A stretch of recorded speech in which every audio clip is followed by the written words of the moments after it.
I think the biggest thing is you need to know what the patient's priority is. So if you're going to have patient-centered care, we need to make sure that the patient gets their priority taken care of the day that they walk in. So they may have, 20 cavities and need 3 root canals. The root canal that you're doing that day better be the root canal that's most important to the patient. So asking the patient bluntly, what's your priority and what do you want to get taken care of today? What would you like to do today? But I hear too many stories where people come in and they tell me, well, I told the doctor that this tooth hurt, but then they ended up doing 4 fillings on the opposite side of my mouth. And I'm like, well, that isn't what we want our patients to leave saying. We want them to say, I walked in and I got my issue taken care of. Welcome to the Comfort Dental Podcast. Get a peek behind the mask with real people and real conversations. Okay, so today I am so excited that I get to interview Dr. Katrina Rojohn, Comfort Dental in Colorado. And I'm just curious, doctor, what was it that was your just even path into dentistry? Why dentistry? I chose dentistry because I graduated high school very early. I was 16 when I finished high school and went to college because my older boyfriend was graduating at the same time. So I followed him off to college, and his mother told me in the kitchen when she asked me what I wanted to major in, I told her I had no idea. And she told me to become a dentist. And at that point forward, it was the path that I was set on. So I followed it from there, and it just felt like the right fit as soon as she said it. Okay, so many questions. Most people couldn't graduate at 16, regardless of the want to. So did that mean that you were just very capable, kind of ahead with credits, everything like that? No, I think if you were going to go through high school in 3 years, it's really only adding probably 2 classes onto a full schedule, and then you'd be able to graduate early. And it was more of a timing thing. I'd been dating the same person all through high school, and I didn't think that we were going to break up. So we went off to college together. And that influential, his mother is not your mother-in-law right now? No, we ended up breaking up 2 years after we went to college. But it was fateful in the sense that it put you on a career path. It did, yeah. And it was great, and I love it. Well, so at what point in dental school and being in practice did you realize okay, this 100% was the right direction for me? I just think I never felt like it wasn't. It was always the right direction. As soon as it kind of got in my brain, it was that earworm that just stuck. And so I just kept following it through. I know dental school, is incredibly difficult. And even the first steps typically after that, whether people get an associate or what were your first steps for you after you graduated? So I was actually probably 20 years old when I first worked for Comfort Dental as an assistant. And so one of their senior doctors now was my, actually Dr. Dolly Johnson was a doctor that I worked for. He works up in Fort Collins in Colorado now. And I was his assistant while I was a freshman in dental school. And so knowing them just set me on the path. And I liked the Comfort Dental model, and I always had great friends in it. So I stayed with it when I finished. Okay, so what attracted you initially to the model?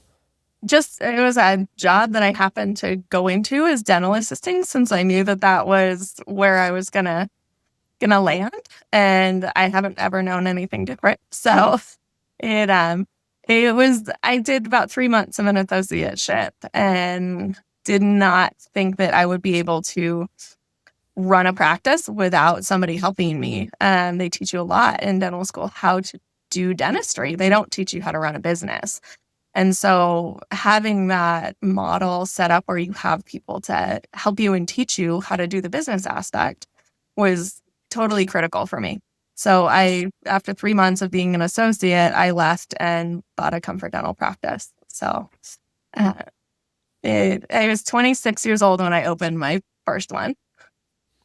I mean, that's amazing. So basically you've been in the Comfort Dental ecosystem, and you've been succeeding and thriving. Like, I know so many dentists, I've been in dentistry for 15 years, more on the vendor product side, that the dentists buy the dream that you can be successful and you can enjoy life, except they feel trapped and they end up going into work and they don't like what they're doing, or they don't like the managing of the people, or they don't like having to make sure the schedules are full.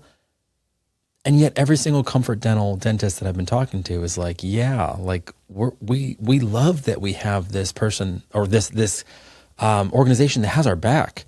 We're not worried about, is the schedule going to be full?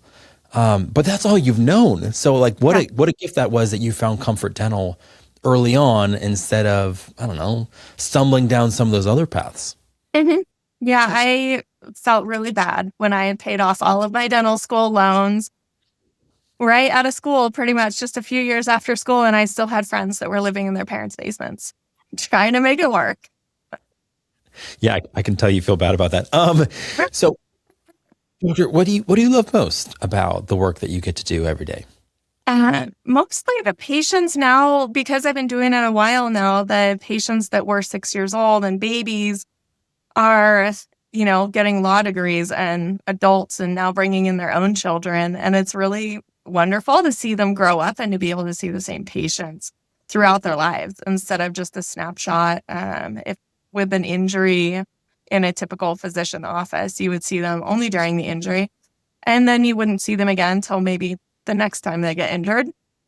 But you get to see them every 6 months as they grow up. And so you get to develop really great relationships with the patients. I never would have thought to contrast that with other, care providers that don't always have that model of we get to see the family and we get to see them grow up. That's okay. So it sounds like you're very relational. So you kind of knew you were going to maybe, I don't know, enjoy the relational side, connecting with patients. Did you know that you were going to like the hands-on, in people's mouths, building more of that artistry that comes with dentistry? I think that just comes naturally to me. So when I was in high school, because obviously that's right when it started, was way back then, I was in jewelry classes. So the metalworking and the casting of materials and building things with my hands, that all came naturally, and it was really fun. So there's this really incredible crossover between jewelry and between dentistry, because you're working in these tiny spaces and you're working with the same materials, same things that you would work with within a dental field. And now it's even come closer because all of our 3D printing of the crowns, they started doing that with jewelry long before they started doing it with medicine. But the software is basically the same as you would have a wedding ring made. I was going to say, I did not know that. That's fascinating to me. So I would love to know just about your practice. Just tell me a little bit about the community and the type of patients you serve. So we have 2 offices right now, and one of them's in Littleton, one's in Castle Rock. And so our office in Castle Rock is a new office, and it's fun because we get to meet new people. Whereas our other office, we've been in a very long time. And so our demographic is all over the board. We see everybody. So from people who are needing extra care and are on government programs, all the way to people who want, very expensive full sets of veneers all through their mouth. It's really fun to see everyone from all walks of life, but both offices have that same demographic where we see everybody, no matter where they're from. As if they want to be there with us, and we're happy to see them. Now, is it the same partners in both locations? So no, we have one partner that I started with. He was probably 28 years old and I was 26, and we started our original office together. And we've had a few partners that have been new to us, but the 2 of us have always have done everything. Every office we've done together. So it would be very strange for us to work without each other at any point in time. So how long have you had this newer practice? The newer practice is a little less than a year old, and it was 2010. Yeah, I think it was 2010 that we opened our original one. So we've got one that's about 16 years old and one that's about a year old.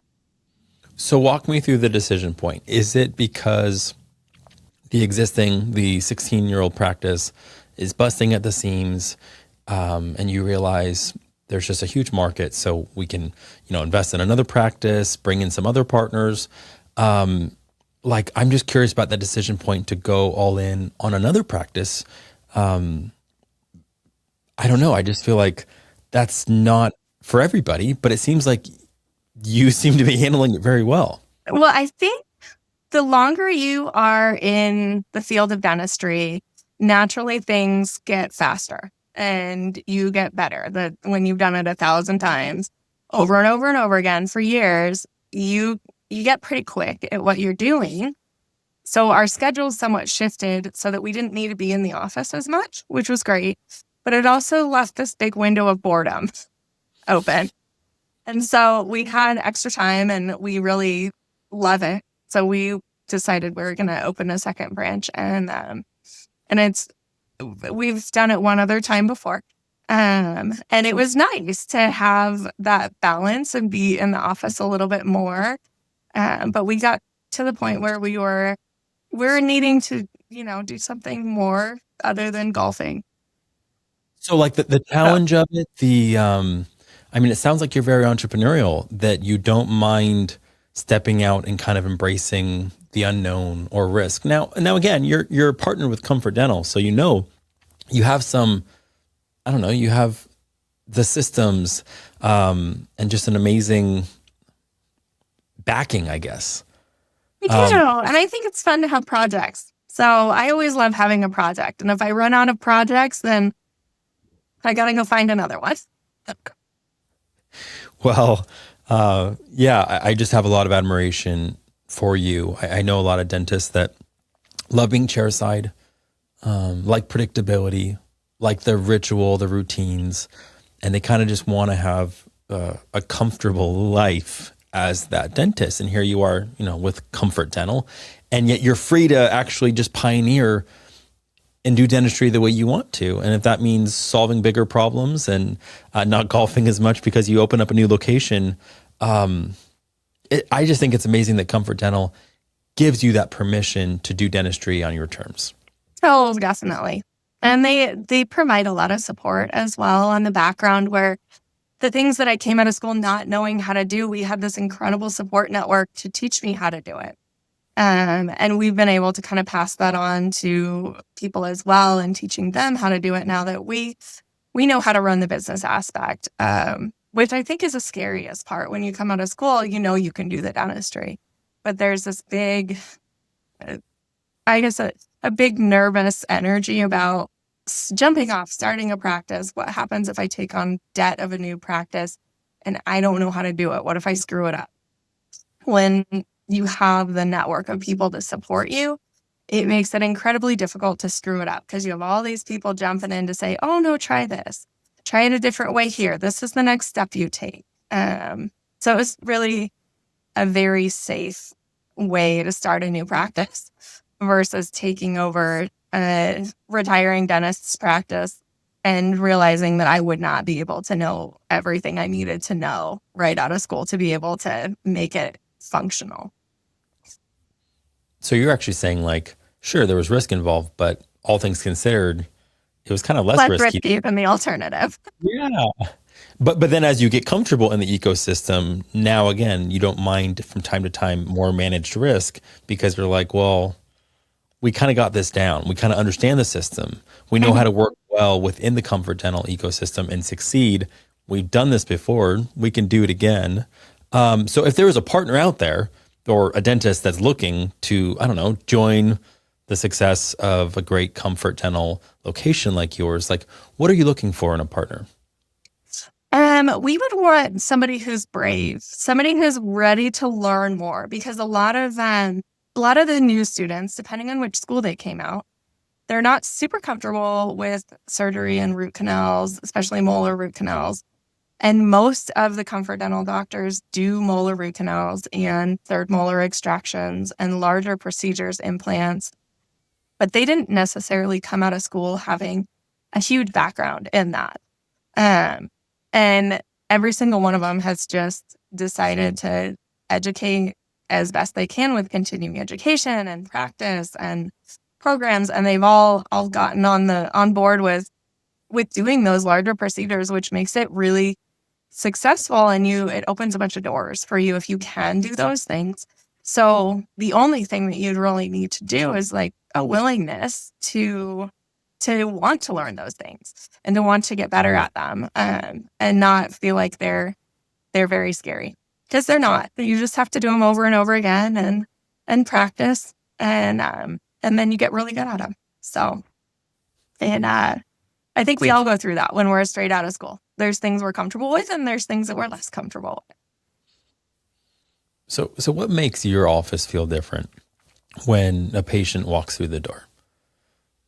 I think both of our offices are different, but I think the most important thing in an office is a really strong front desk staff. So you want everyone to be met with this kind smile, and finding people who have really peaceful personalities to be in your front desk staff, because understanding that not everyone is in a good mood when they're in pain and they can unload on you a little bit.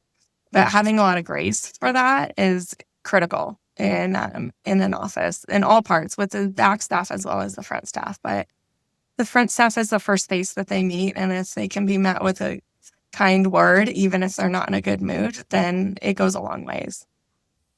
Yeah, you kind of just alluded to it a little bit, but people aren't always in the best mood when they come to the dentist, especially if they're in pain.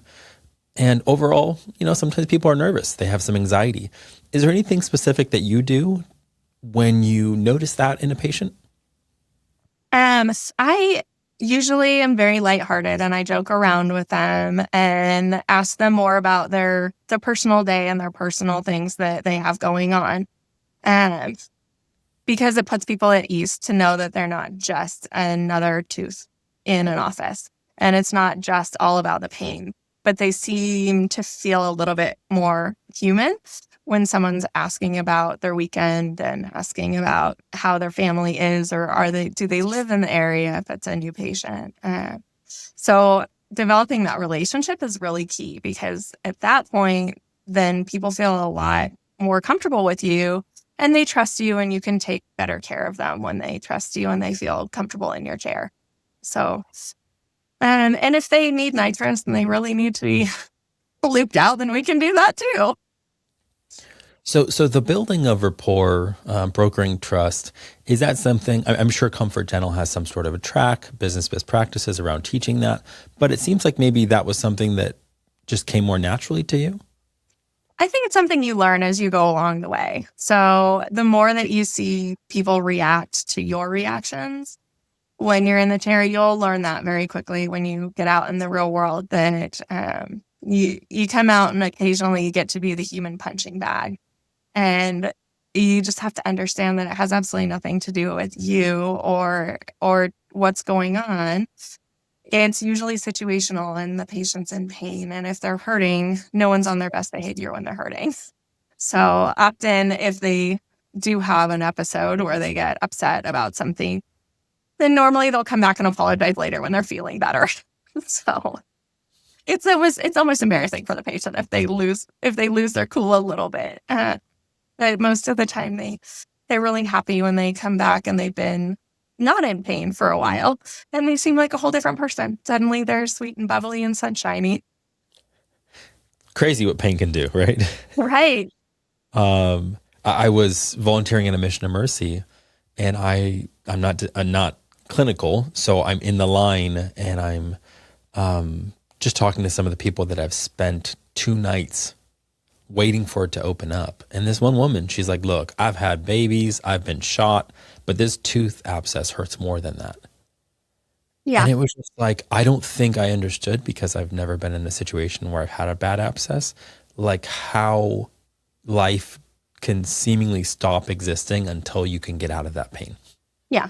And a bad abscess is like an ice pick to the face. And you really cannot expect someone to not be.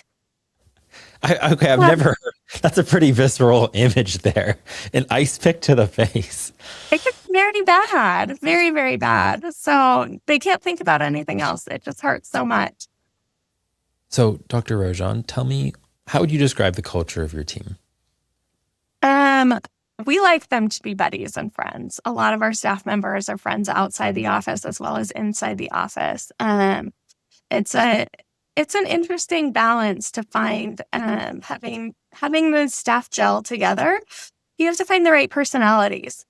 So it helps to have a group that likes each other and wants to spend time together, and really is a nice dynamic. But it takes a while to get there. You spoke to this, I think, kind of to some extent, but how do you feel like Comfort Dental has supported your growth goals in growing your practice? There's such a wide network of doctors that even if it's not our consulting doctor, which is the one that's sort of designated to help us if we need to reach out and ask questions, there's such a wide range of doctors that you become friends with that we bounce ideas off of each other all the time and say, hey, I have this situation. What did you do here? How was your month? Have you ever run into this before? Do you know how this software works? Have you tried it? So there's just a huge group that you end up becoming friends with.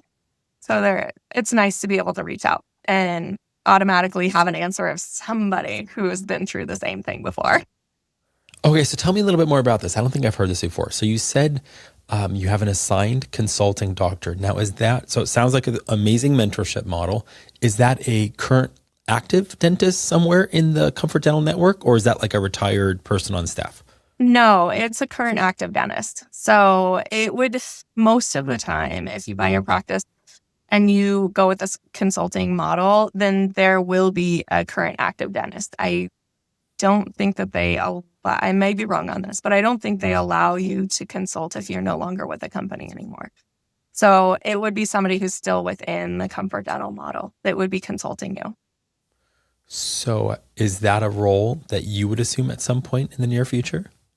I've been in that role before, and it is really fun. And even the ones that we are not currently consulting, then they still reach out and we still chat with them all the time. And it really just becomes a big network of friends that we're bouncing ideas off of and teaching each other along the way. So dentistry is always, you're learning all the time. So they come out with new software and new procedures that we use, new equipment. And somebody's always used it. Somebody always knows. And I feel more comfortable getting advice from another dentist who's used those products before versus the rep who's trained to tell me what I want to hear. And somewhat, I'm not sure if I'm being sold something or if it actually works as well as they say it does. But you can always get a straight answer from another dentist who's used it. Wow. Okay. So what you just said is incredibly valuable, because I know so many solo GPs and so much of their time is spent being like, I don't know, like that's why I think they're in so many Facebook communities. But then even then, they're just trying to ask the community, what about this marketing company? What about this new software? What about this vendor? And some of these closed Facebook groups, it's all about like, if some vendor does something wrong, everyone gets vocal about it and they all get kind of shamed. Like, don't go with that vendor because it burns people. Because ultimately, you're clinical. You keep going with continuing education, trying to learn to be the best clinical dentist. But dentists don't have time to become MBAs and remember or audit every single player out in the dental field to know who to trust and who not to trust. And I think one of the biggest downsides of being on your own is the tragedies that happen when you give someone or a company the trust that is wrongly placed. And then all of a sudden you hear this horror story about getting taken for a contract for $60,000 and you get nothing. And so just to know that like you're in this trusted network, but also that you have Comfort Dental that's probably doing a lot of vetting and saying, yeah, these are like approved vendors. These are ones that we don't know as much about, just for peace of mind. That's a huge benefit. Yeah, we do have approved vendors, and they give us a lot of approved vendors. So it doesn't feel restrictive, which is nice. Um, and we also know that they have spoken with the vendors. They've thoroughly looked into them to make sure that they are going to be good, and do what they say they're going to do and provide the products they are going to advertise. And I think the biggest thing is if there is an issue with a vendor, a true issue, it's a lot more convincing to have corporate come to them and say, we're going to remove you from our preferred vendor list, because they're not just losing your business then, they're losing hundreds and hundreds of offices and thousands of doctors' business. So if they get removed from the preferred vendor list, it's a huge hit to the entire company. So they really want to make us happy individually. They don't want to make us upset. So they tend to work hard to follow through with whatever they say they're going to do. Yeah, there's that natural built-in accountability. Now, you've mentioned a lot of the networks that you're in. Sounds like you have great friends, Comfort Dental dentists.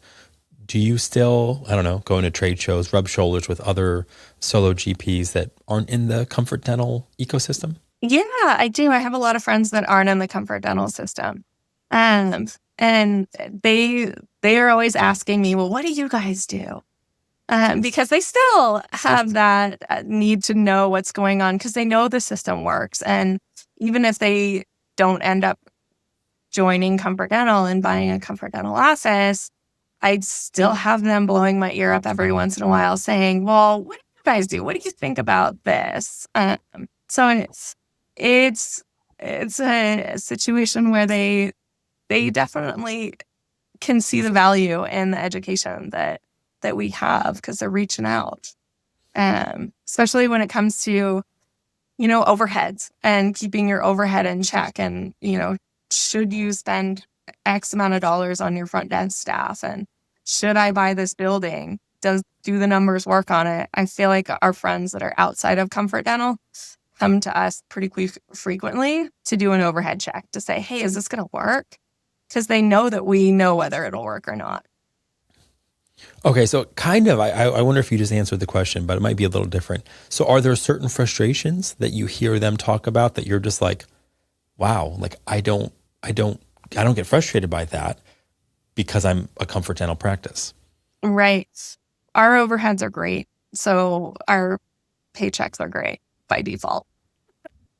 And a lot of that is, as a single solo doctor, you have to have really high prices. You have to produce like crazy to be able to pay your rent and your overhead and your staff.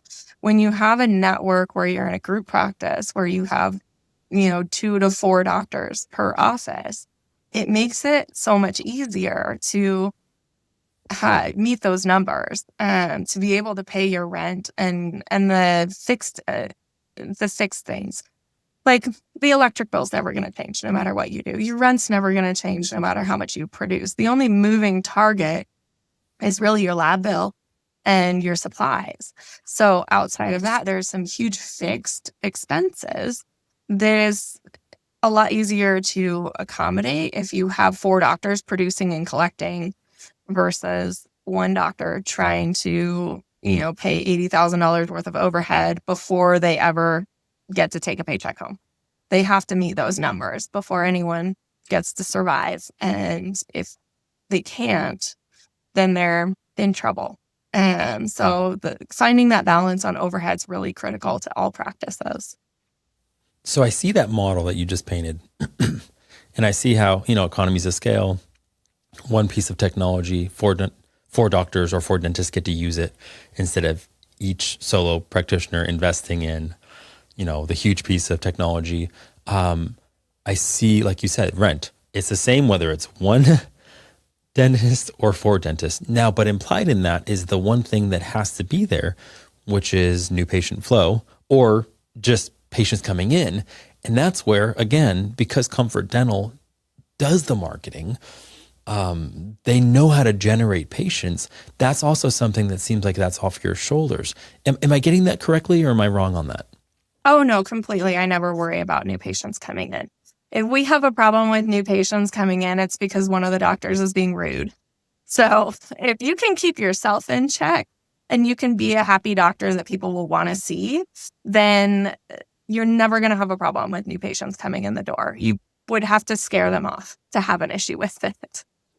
But their marketing's fabulous. So it just is, it's really easy to get the flow of new patients in the door compared to a private practice where they get excited if they have 5 to 6 new patients a month and we're looking at 80 to 120 a month. And so the marketing is very, very intense when it comes to getting the new patients in the door. And we really appreciate it because we don't have to think about it then. So every story I've heard of a dentist that inevitably says, dentistry is not for me, it's not a fit. I eventually got burnt out and had to have the courage to say, forget the fact that I invested in this. I need to do something else for my own sanity. It was all around the fact that they never got past that place of enough patients or patient flow that they could get to enjoy the work that they were doing and the difference they were making. It was still like, what if patients don't come in tomorrow? What if my schedule is open? What if I can't pay my team? What if I can't pay rent? Like, those are real burdens. And if you're not great with business, there's a chance you don't figure that out in the first 10 years. And it's unfair to think that you don't get to enjoy those years of trying to figure it out. It's just really hard. So for you to be like, oh yeah, I don't worry about new patients. Mind blown. That's amazing. Thank goodness. Yeah, it would be really stressful to have to worry about new patients coming in the door and how the lights were going to get kept on. But as long as your lights don't always stay on, it sounds. Well, apparently mine are on a motion sensor, so I just need to keep moving around. Okay, so you've told me a lot about what Comfort does to support dentists, but what do you think they do well when it comes just to patients? With patients, they do great with the patient education. They have the videos that stream through the front office, which is fantastic because if I don't have a chance to sit down and explain periodontal disease to everybody, odds are they are going to see a video in my front and then they're going to come back and they're going to be like, hey, remember that thing you said I had? I just saw the video on it and I get it now. So even if, because we're busy offices, if we don't have time to thoroughly educate every single patient up to 30 minutes, when they're waiting in the waiting room, they're going to get additional information that they might be wondering about and questions they maybe didn't even think to ask. And how often do patients come into your practice that might have been put on the books 3 weeks or 3 months out at another practice and they just can't wait? Oh, frequently. We get most of our root canals from new patient root canals. When they come in, they say they need a root canal. And your first response is, well, when can you be here? Because we tend to, we have a lot of staff members that we love, and they're fabulously trained staff members. So we can move pretty quickly and get people in within usually the same day, if not the next day, to take care of an emergency.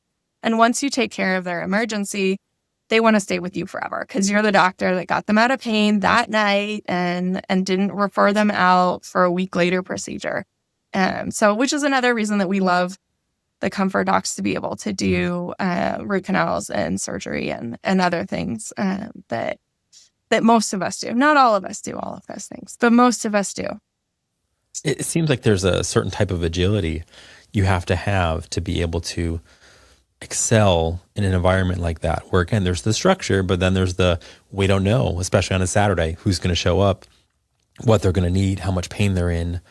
It sounds like there's like a unique, I don't want to say breed, but I don't know if every dentist could handle that sort of shifting gears. Maybe they like the fact that they know there's just 6 people on the schedule for today and that's all there is, where there's this tension that you're always having to figure out how to navigate. And some people get energized by that. Other people get drained by it. Am I overstating that? No, I think that that's really typical. The doctors who do really well in Comfort are very flexible. They're mentally flexible. They're kind of ready to just have whatever's thrown at them. They will take it and they will deal with it. But I would say right when I joined Comfort Dental, that was something that was really strange that I had to learn. And a dentist had told me to have faith in your education, that everything that gets put on your schedule is something that you were taught to do. So there's no need to stress out and look ahead just go with it because you already know you know how to do it. So roll with it as soon as you walk in the room and accept that it'll be fine.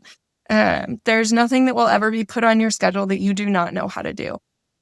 So just that like open-ended bit of advice I received a long time ago helped me shift my mind to be like, okay, I don't have to have a set schedule the very next day and look at it the night before and know exactly what's going to happen. I mean, we set ourselves up for that scenario we will book 4 chairs in our office, but we have 6.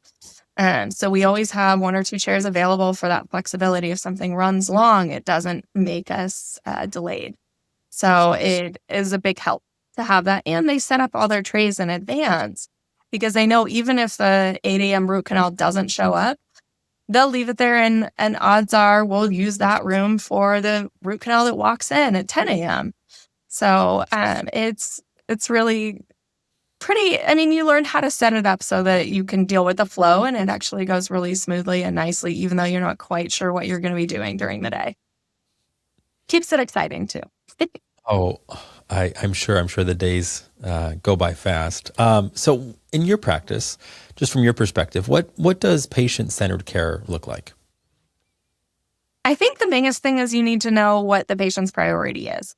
So if you're going to have patient-centered care, we need to make sure that the patient gets their priority taken care of the day that they walk in. So they may have, 20 cavities and need 3 root canals. The root canal that you're doing that day better be the root canal that's most important to the patient. So asking the patient bluntly, what's your priority and what do you want to get taken care of today? What would you like to do today? Even if you have a mind of what's the most important, you can usually navigate around what's most important to you and making sure that whatever's most important to the patient also gets taken care of. But I hear too many stories where people come in and they tell me, well, I told the doctor that this tooth hurt, but then they ended up doing 4 fillings on the opposite side of my mouth. And I'm like, well, that isn't what we want our patients to leave saying. We want them to say, I walked in and I got my issue taken care of. Well, so the interesting thing is a different dentist was saying because of cash flow and because everyone's doing well, you're not trying to find out how to make a bigger case because like because of how well the model's working, you can actually even afford to be generous. A different dentist was telling me like they have no problem doing $1,000 worth of free dentistry a day because there's money coming in and it's coming in so steadily that they're not looking for how do you find 2 or 3 extra crowns. Oh, no, not at all. Yeah, we don't have that issue whatsoever. We're certainly, if I'm looking across the board, I would be more concerned about not getting the treatment plans as big as they need to be versus having them overdiagnosed.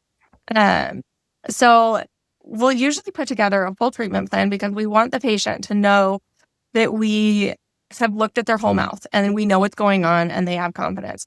I do not always give them the estimate for the full treatment plan, especially if it's going to be over 2 years, or they have voiced to me that they're not going to be able to take care of everything right away. Then we'll automatically gear towards what they are wanting to do.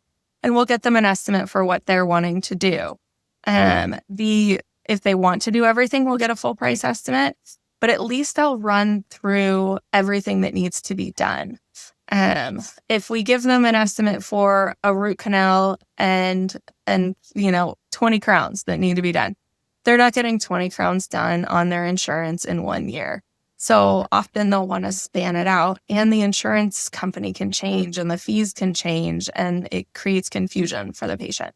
So we really try to talk to the patient first and gear towards what they need and what their requirement is, and then be flexible with that to make sure we're trying to get them the best deal possible, what works best for their insurance, and what their priorities are. So it's a case-by-case basis. You kind of need to just chat with your patient and see what they're looking for.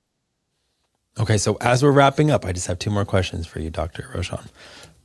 One of them is, what would you wish that patients understood more in regard to oral health? I think that it would be really great if patients had the education that plaque forms after 12 hours. So it is important to brush and floss every 12 hours.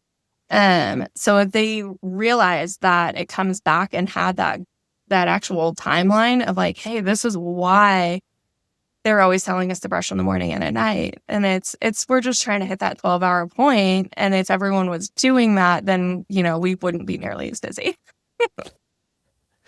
That I don't think I actually knew the specifics of that. So thank you for sharing that. Okay. And then is there sometimes it's hard to identify one, but is there a patient story that has just kind of stuck with you? Well, I have so many of them.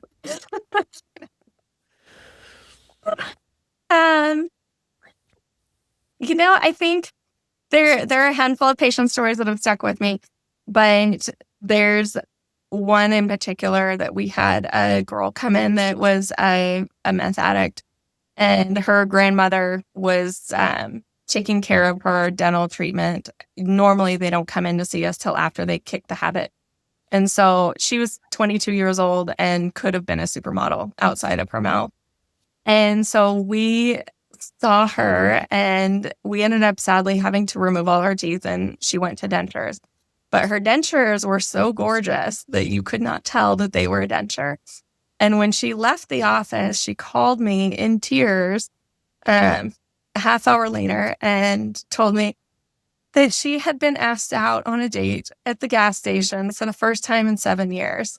And so it's just a really heartwarming. I thought she was calling because she might be hurting, but she was calling because she was so happy and excited. So it was just really fun to see someone get a new lease on life over something that we can do in just a short amount of time.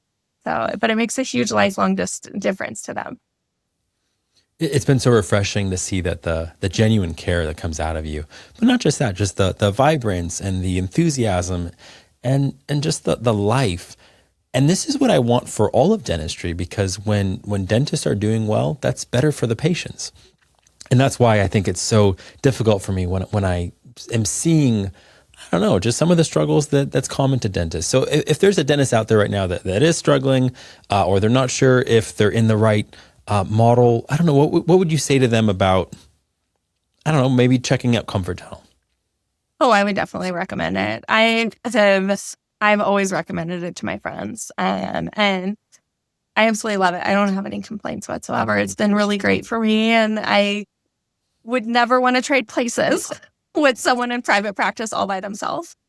It just makes it so much easier and nicer, and you can really enjoy it then.